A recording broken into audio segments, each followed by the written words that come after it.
चलिए जो दोस्तों हम लोग जनजातियों के उपजातियां अभी डील करेंगे। देखते हैं कि जो सब ट्राइब्स हैं वो कितने कितने प्रकार के हैं, कैसे कैसे हैं, पीएससी क्या क्वेश्चन इससे पूछता है। तो ये क्या है, जनजातियों की उपजातियां हैं। अर्थात आप लोगों को अगर कहूँ कि जो भी हमारे ट्राइब्स होते हैं उन ट्राइब्स के भी सब ट्राइब्स हैं। देखिए इस बात को समझिए, छत्तीसगढ़ में मुख्यतः 42 प्रकार की जनजाति पाई जाती है। कितनी प्रकार की? तो 42। छत्तीसगढ़ में अगर मुख्यतः मेनली देखा जाए तो कितना, तो ये 42 प्रकार की ये जनजाति पाई जाती है। ये इतने प्रकार की क्या है, ट्राइब्स हैं। कहाँ पे? इन सीजी। कहाँ पे बोल रहा हूँ मैं? सीजी में। लेकिन इसी 42 प्रकार की जनजाति को कितने उपजातियों में बांटा गया है? तो यही जो उपजाति है यही क्या है, सब ट्राइब्स है। ठीक है, तो इस 42 को क्या किया है, 161 उपजातियों में या सब ट्राइब्स में बांटा गया है। 42 प्रकार की मेन जाति, जैसे कि कुर्मी के अंतर्गत हम लोग जनरली देखते हैं ना, कुर्मी के अंतर्गत कश्यप होता है, वर्मा होता है ना, और धुरंधर होता है। वैसे ही इन जनजाति समाज में 42 प्रकार की जनजातियों को 161 उप समूहों में बांटा गया है या सब ट्राइब्स में बांटा गया है, मतलब उसके अंतर्गत। और एक बात याद रखेंगे कि इसमें सर्वाधिक किसकी संख्या है, तो जो गोंड समुदाय है, गोंड समुदाय, गोंड जो जनजाति है उसकी अकेली 41 उपजातियां हैं। मतलब जो 42 प्रकार की जनजाति में जो गोंड समुदाय हैं, तो ये गोंड समुदाय स्वयं 41 मतलब उपजातियां इनकी खुद की है, गोंडों की। समझ रहे हो? तो ये गोंडों की सबसे ज़्यादा उपजातियां हैं। अब हम लोग यहाँ पे क्या डिस्कस करेंगे, कुछ अब पूरा 161 उपजातियों का चर्चा यहाँ पे नहीं करेंगे, परंतु हम ये देखेंगे कि क्वेश्चन किससे आता है और उसी को यहाँ पे डील करेंगे। तो मैं कुछ इम्पॉर्टेंट 4-5 जनजाति के बारे में बताऊँगा जिसकी विभिन्न प्रकार की उपजातियाँ हैं। ठीक, तो हम सबसे पहले गोंड के बारे में जब देखते हैं तो गोंड में कितनी उपजातियाँ हैं, तो 41 उपजातियाँ हैं। किसमें? गोंड में। तो इसमें से इम्पॉर्टेंट जो उपजातियाँ हैं हम उसी पे चर्चा करते हैं। सबसे पहले हम उठाते हैं किसको? सबसे पहले हम उठाते हैं गोंड को। ठीक है, गोंड उपजातियों को सबसे पहले हम लोग डील करते हैं। चलिए, तो गोंड क्यों देखते हैं कि जो गोंड समुदाय है उसकी उपजातियां कितनी हैं। तो मैं अभी जस्ट आपको बताया हूँ 41 है। कितनी है? 41 है। और 41 में इम्पॉर्टेंट कौन कौन सा है? अब यहाँ पे दिमाग लगाना, आप इम्पॉर्टेंट को ही बताना है, पूरा 41 नहीं बताना है। जैसे कि अगर मैं कहूँ सबसे पहला, तो इस चीज़ को समझ लो, मारिया, अबुझ मारिया ऐसा कैटेगरी आ जाए तो चुपचाप उसको क्या करेंगे, गोंड में आप डाल देंगे। क्लियर हो रहा है बात? अबुझ मारिया, मुड़िया, मारिया ये सब कैटेगरी पूरा इसी में आ जाएगा। ठीक है, अबुझ मारिया, मुड़िया, क्योंकि इसी को सबसे ज़्यादा पूछा था, गोंड का ही है ना, मारिया। अब इसी को मारिया भी लिख देते हैं इन लोग, मारिया, और इसी को इन लोग मुरिया लिख देते हैं, तो बन जाएगा ये। कोई दिक्कत नहीं है, आप लोग इजीली इसे बनाओगे, बशर्ते आप लोगों को क्या करना पड़ेगा, आपको रिवीजन करके बैठना पड़ेगा। ठीक, अब इसमें कुछ और है, जैसे कि अगरिया हो गया, पांडल हो गया, डोरला, और डोरला में भी आपको ध्यान में रखना है। जैसे ये अगरिया,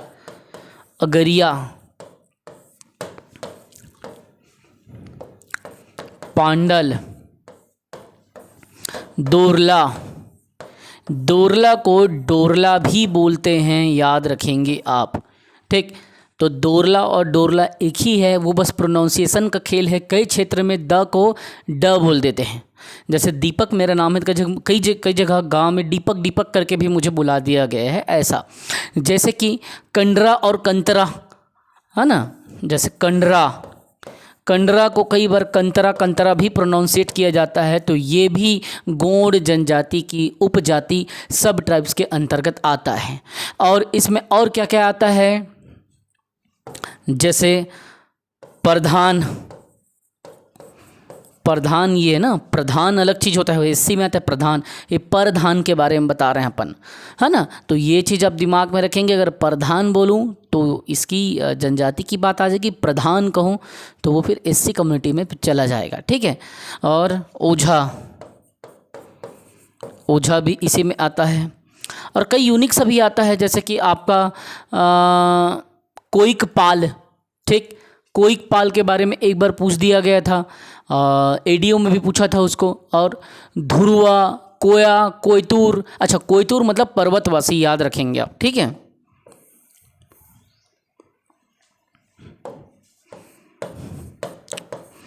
कोइपाल, ठीक, ध्रुवा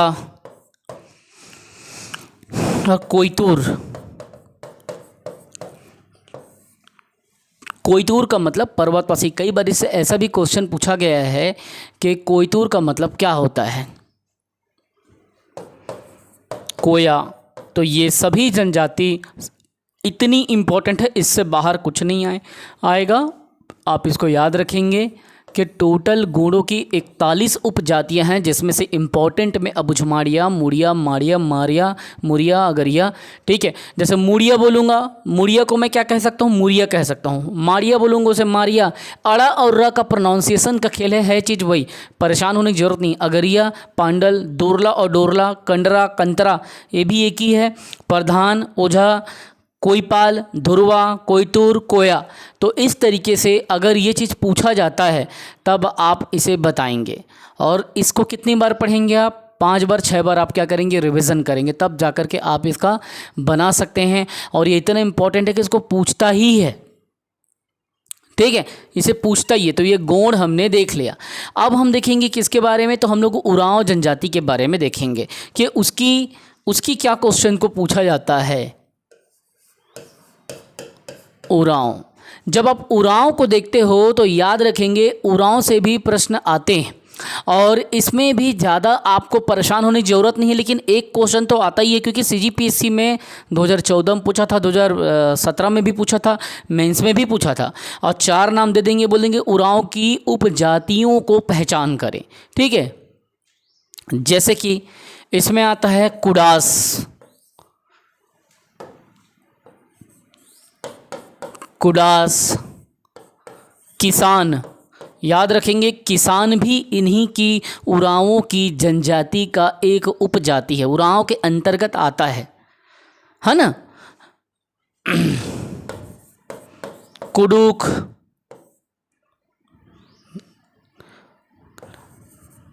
धांगड़, ये सब जो है उरांव के अंतर्गत में आता है। और इसमें एक और आता है धनका, ठीक है। तो ये मुख्यतः 1 2 3 4 5 जनजाति आप उरांव का भी याद रखेंगे, जैसे क्वेश्चन में पूछा था कौन सा, कुडास, किसान, धांगड़, धनका और कुडुक। तो इस तरीके से कुडास, किसान, कुडुक, धांगड़, धनका, ये आएगा उरांव के अंतर्गत। तो इससे सीजीपीएससी या व्यापम कैसा करेगा कि निम्न में से पहचान करें कि कौन सी उपजाति फलाना जाति के अंतर्गत आती है। गोंड़ों को बहुत ज़्यादा पूछा था, इसलिए गोंड़ का जितना भी अबुझमाड़िया, मुड़िया, माड़िया, पांडल, अगरिया, डोरला, कंतरा, कंडरा सब बताया ना। प्रधान, ओझा, कोइकपाल, कोया, कोयतूर, ध्रुवा, ये सब आपको दिमाग में गोंड़ का रखना है। और ये हो गया उरांव का। अब देखना है कंवर जनजाति का, ठीक है। कंवर जनजाति का, तो कंवर जनजाति के अंतर्गत जो भी शामिल जनजाति है उसे आपको देखना है कि कंवरों के अंतर्गत उपजाति में क्या चीज़ को पूछा जाता है। जैसे कि आप लोगों ने इसमें सुना होगा तंवर, तंवर, पैकरा, राठिया, ये सब इसकी उपजातियां हैं। इन सब से भी क्वेश्चन पूछा जाता है, ठीक है। छतरी, चेरवा, दूध कंवर, ये सब क्वेश्चन, छतरी, चेरवा और कंवर, तंवर, दूध कंवर,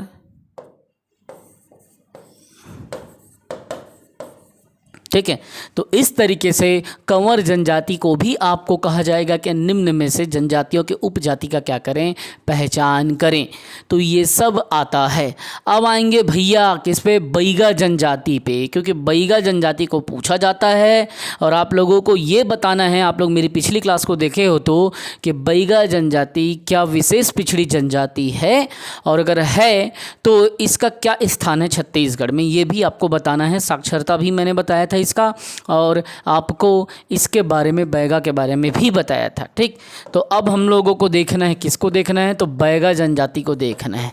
किसको, बैगा जनजाति। बहुत इंपॉर्टेंट टॉपिक है बैगा जनजाति, और बैगा के अंतर्गत जो इसकी उपजातियां हैं उससे क्वेश्चन पूछा जाता है।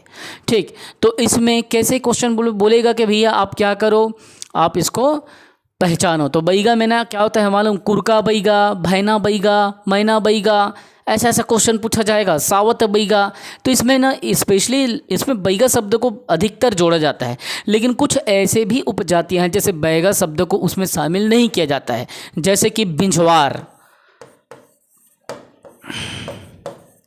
बिंझवार जनजाति बैगा के अंतर्गत आती है, लेकिन उसमें बैगा शब्द को नहीं शामिल किया जाता है। लेकिन कई ऐसे हैं जिसमें बैगा को भी नाहर बैगा, फिर कुरका बैगा, फिर सावत बैगा, ऐसा ऐसा आपको डाल देगा। कुंडी बैगा, कोंडवन बैगा, ऐसा करके पीछे बैगा शब्द को मेंशन करेगा, लेकिन हर जनजाति की उपजातियों में मेंशन नहीं होता है।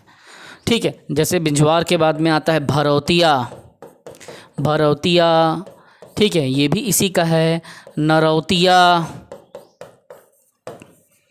ये भी इसी के अंतर्गत आता है। तो बहुत इजी है ना, इसमें देख करके आप लोगों को समझ लेना है कि ये चीज़ें अगर रिवीजन करोगे। देखो, वीडियो देखने का फ़ायदा क्या है, ये सब चीज़ें किताब में आपको मिलेगी, लेकिन वीडियो देखने का फ़ायदा ये है कि ये कंटेंट क्या हो रहा है, आँखों से देखा जा रहा है, कानों से सुना जा रहा है और बुद्धि से पढ़ा जा रहा है। 3 घटनाएँ यहाँ पर हो रही है।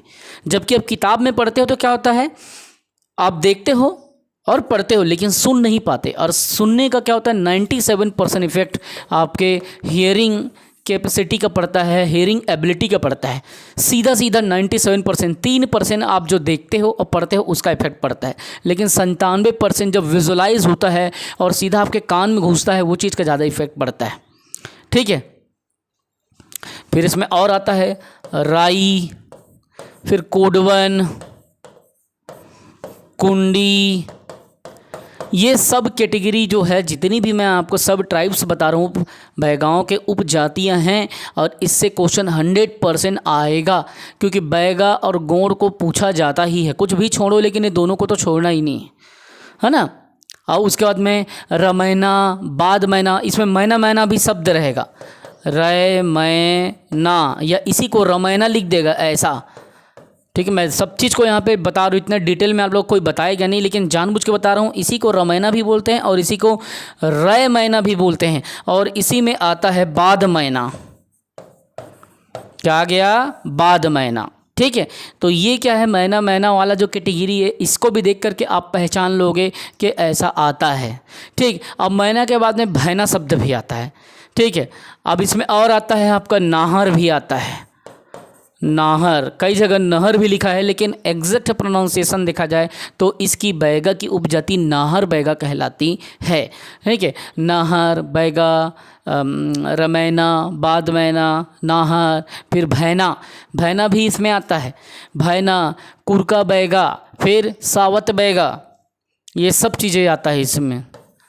भैना, फिर कुरका, फिर सावत। तो ये सब को आपको क्या करना है, रिवीजन करना है। बस इतना जानना, कुरका के बाद में बैगा लगा देना, कुरका बैगा, सावत बैगा। तो ये सब इसकी उपजातियां हैं जिसको पूछा जाता है, जैसे कि बिंझवार हो गया, भरौतिया हो गया, नरौतिया हो गया, नाहर हो गया, राई, कोडवन, कुंडी, रमैना, बाद मैना, भैना भैना, कुरका बैगा, सावत बैगा। तो इस प्रकार से जनजातियों की उपजाति में हमने इन कैटेगरी को देख लिया। अब एक क्वेश्चन मैं आप लोगों से पूछ रहा हूँ, आप लोग छत्तीसगढ़िया है ना, चलिए बताइए छत्तीसगढ़िया जो है किसकी उपजाति है, बताइए। फंस गए ना कंफ्यूज में। इसीलिए आपको जनजातियों के उपजाति को पढ़ना ही पड़ेगा, क्योंकि ये एक ऐसा टॉपिक है जो सीजीपीएससी के व्यापम में, सीजीपीएससी में और पर्सनल जो एक एग्ज़ाम होता है जिसमें इंडिविजुअल जैसे कि कुछ पोस्ट होते हैं, जैसे असिस्टेंट डायरेक्टर इत्यादि के जो पोस्ट होते हैं, उसमें भी ये आता है, मेंस में आता है ना। और आपके छत्तीसगढ़ के जो छोटे मोटे एग्ज़ाम हैं सब में जनजाति को पूछा जाता है, क्योंकि ट्राइब एक हमारा छत्तीसगढ़ का संस्कृति पलने का क्या है, पहचान है। इसीलिए आपको जानना पड़ेगा। आप लोग कहते हो ना कि आप छत्तीसगढ़िया हो, आप सोचो कि आप छत्तीसगढ़िया किस में आता है? वो भी तो किसी की उपजाति होगी। जैसे बस्तरिया बोलते हैं, छत्तीसगढ़िया बोलते हैं, किसी की तो होगी।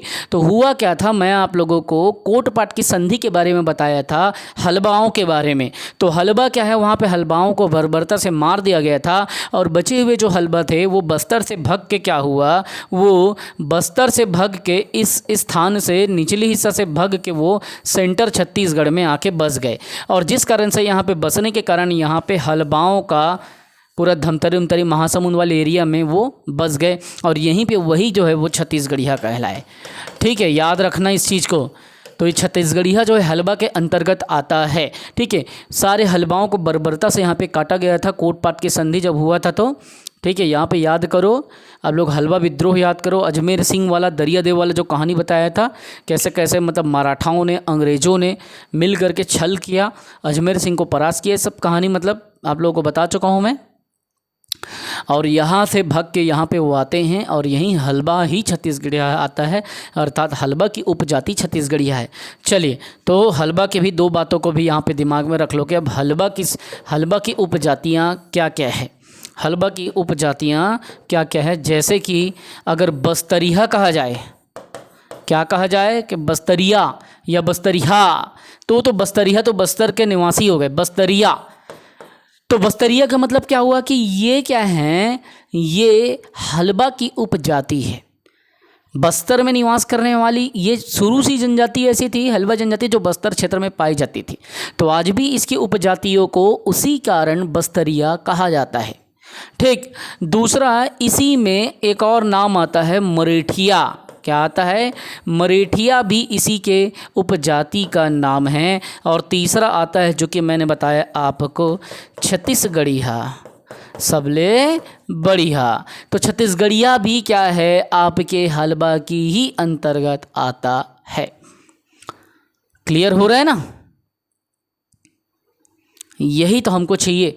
तो इस तरीके से हमने जनजातियों के उपजाति के काफ़ी महत्वपूर्ण चीज़ों को देखा, उरांव देखा, गोंड देखा। ठीक है, हमने क्या किया, हमने बैगा देखा, है ना, और कंवर भी देखा, हलबा भी देखा। ये सब चीज़ इम्पॉर्टेंट है और इसको पूछा भी जाता है। अच्छा, एक बात और याद रखना, जैसे मैंने छत्तीसगढ़िया को बताया कि हलबा में आता है, तो सौता के अंतर्गत भी ना हलबा आता है। हालांकि कुछ लोग ये कहते हैं कि ये सौता कहाँ से आए थे, उड़ीसा से प्रभावित है, उड़ीसा से आए थे। लेकिन छत्तीसगढ़िया सौता भी इसलिए कहा जाता है क्योंकि जब ये उड़ीसा से आए, देखो ये हो गया सौता। ठीक है, तो इसकी भी दो कैटेगरी है। कैसे, तो एक आएगा आपका छत्तीसगढ़िया सौता, छत्तीसगढ़िया सौता। ठीक है, और एक आएगा आपका उड़िया सौता, जो उड़ीसा में निवास करती है वो उड़ीसा सौता कहलाती है। तो ये छत्तीसगढ़िया शब्द अलग है, इसमें सौता जुड़ा हुआ है, इस बात को याद रखना। जैसे मैंने छत्तीसगढ़िया कहा तो वो हलवाओं की उपजाति है, लेकिन यहाँ पे मैंने छत्तीसगढ़िया सौता शब्द को जोड़ा है। अगर आप सौता को हटा दो, खाली छत्तीसगढ़िया किसकी उपजाति है बोलोगे, तब ये क्या होगा, हलवा हो जाएगा। लेकिन यहाँ पे सौता की उपजाति दो कैटेगरी होती है, क्योंकि सौता उड़ीसा से प्रभावित है। इसकी एक हिस्सा उड़ीसा में जो रहती है उड़िया सौता, और दूसरा जो छत्तीसगढ़ में परमानेंट अभी रह गई है वो छत्तीसगढ़िया सौता कहलाता है। क्लियर हो गया? अब आप बोलोगे सर हमको जानना है मुरिया के बारे में, तो मेनली अब आपको क्या करना पड़ेगा, मुरिया को भी समझना पड़ेगा कि मुरिया के अंतर्गत क्या क्या चीज़ें आता है। उसमें भी मुरिया में बहुत सारा चीज़ है। प्रोनाउंसिएशन में भले ही मुरिया और मुड़िया ऐसा अपन कह देते हैं, लेकिन मुरिया की भी स्पेसिफाई कुछ उपजातियां भी बनी हैं। जैसे गोंड, गोंड के अंतर्गत मैंने मूड़िया शब्द के बारे में बताया, और गोंड के अंतर्गत अबूझमाड़िया भी मैंने बताया ना आप लोग। गोंड के अंतर्गत माड़िया भी बताया, लेकिन मूरिया के बारे में बता रहा हूं। तो मूरिया जो जनजाति है उसकी भी कुछ उपजातियां हैं। तो 3 भागों में मूरिया को डिसाइड किया गया है, तोड़ा गया है। मूरिया जनजाति की उपजातियां कौन कौन सी भैया? मूरिया जनजाति की विभिन्न उपजातियां निम्न प्रकार से है। जैसे कि अगर मैं कहूँ, मान लो पहला तो एक कहलाएगा घोटुल मूरिया।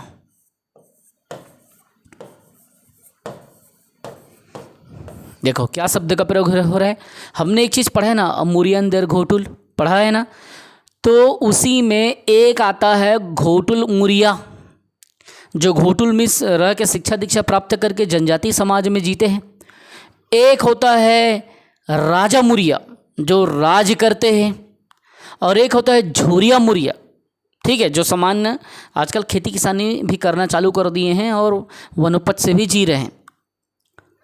तो घोटुल, राजा, झोरिया, तो ये हो गया घोटुल मूरिया। दूसरा होगा राजा मूरिया,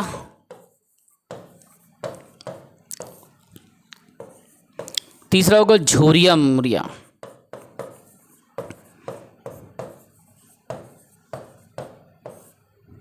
ठीक है, तो मूरिया की इस जनजाति को भी दिमाग में रखना, क्योंकि कई बार इसे पूछा गया है कि ये किसकी उपजातियां हैं। जैसे सौता के बारे में बताएं, उड़िया सौता, छत्तीसगढ़िया सौता, कंफ्यूज हो जाओगे आप लोग। यही सब चीज़ों को तो आप लोगों को दिमाग में रखना है।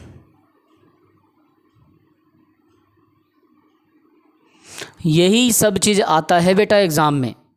अब इतनी सारी चीज़ें हमने यहाँ पे देख लिया, छत्तीसगढ़ के जनजातियों के उपजातियों को देख लिया। मेनली इसी से आता है गोंड, बैगा, हलबा, उरांव, कंवर, ये सबसे ही पूछा जाता है। और जब आती भूंजिया जनजाति की बात, किसकी? भूंजिया की। भूंजिया, आप लोग भूंजिया का लाल बंगला बहुत सुने हों, भूंजिया जनजाति की। तो इसकी भी कुछ उपजातियां हैं। जैसे चौखटिया के बारे में आप लोग सुना होंगे, चौखुटिया बोलते हैं, फिर चिंदा भूंजिया भी कहते हैं। 2 कैटेगरी में बटा हुआ है ये।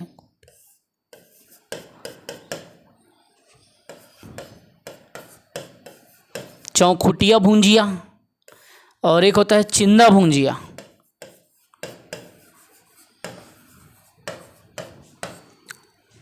क्लियर हो रहा है? अगर आपको आइडेंटिफाई करने के लिए बोले तो आप बता सकते हो कि चौखुटिया भूंजिया है, चौखुटिया भूंजिया और चिंदा भूंजिया। आप बिल्कुल बताना, ये इसकी उपजातियां हैं जो इसी के अंतर्गत आती है। और कोल जनजाति का गवठिया और भूमिया 2 आता है इसका, कोल का। एक है गवठिया, गवठिया कोल, और दूसरा है भूमिया कोल।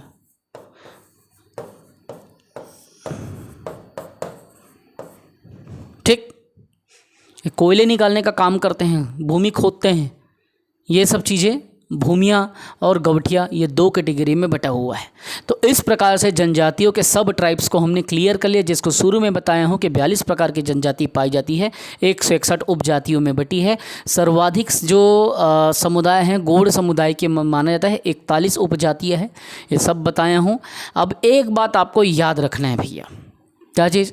तो विशेष पिछड़ी जनजातियों की भी क्या होती है, ये जितनी भी जनजाति हमने देखा, तो वैसे ही अब आपको थोड़ा सा आगे मैं आपको लेके जाऊंगा विशेष पिछड़ी जनजाति के बारे में।